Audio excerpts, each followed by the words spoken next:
Well, fires also broke out and quickly spread in beautiful Ouachita County yesterday. Firefighters in the county seat of Camden contended with multiple fires within the city's limits. Channel 7's Andrew Mobley traveled there today to see the damage up close. Andrew.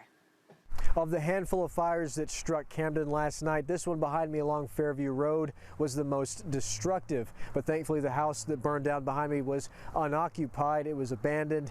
But there were a lot of close calls last night. Right next to this is a big residential area. I've never seen anything like this happen.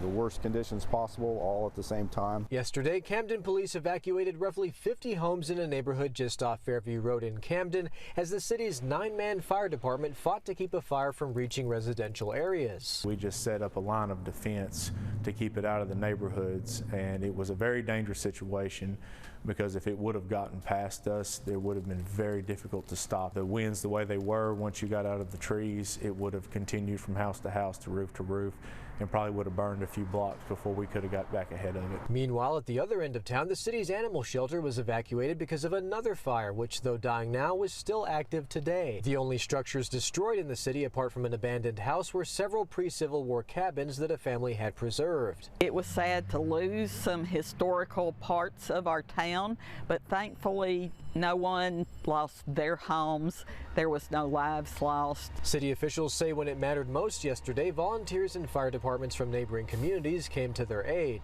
With the help from all the local volunteer departments, we were able to stop it and hold the line. Elsewhere in the county, fast-moving forest fires continue to demand the full attention of the Arkansas Forestry Division today. Officials in Camden are monitoring it all closely after last night's close calls. The county fires, I went and checked on one of those that's close to the city.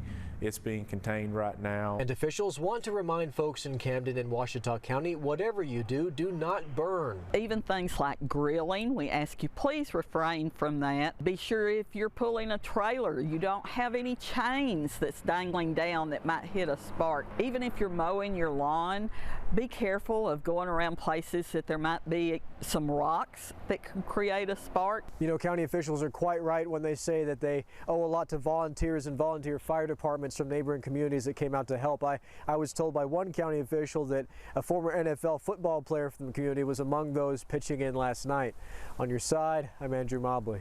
Okay, Andrew, thanks very much. Ouachita County is not alone. Much of Arkansas is under a burn ban right now, so just refrain from burning anything outdoors.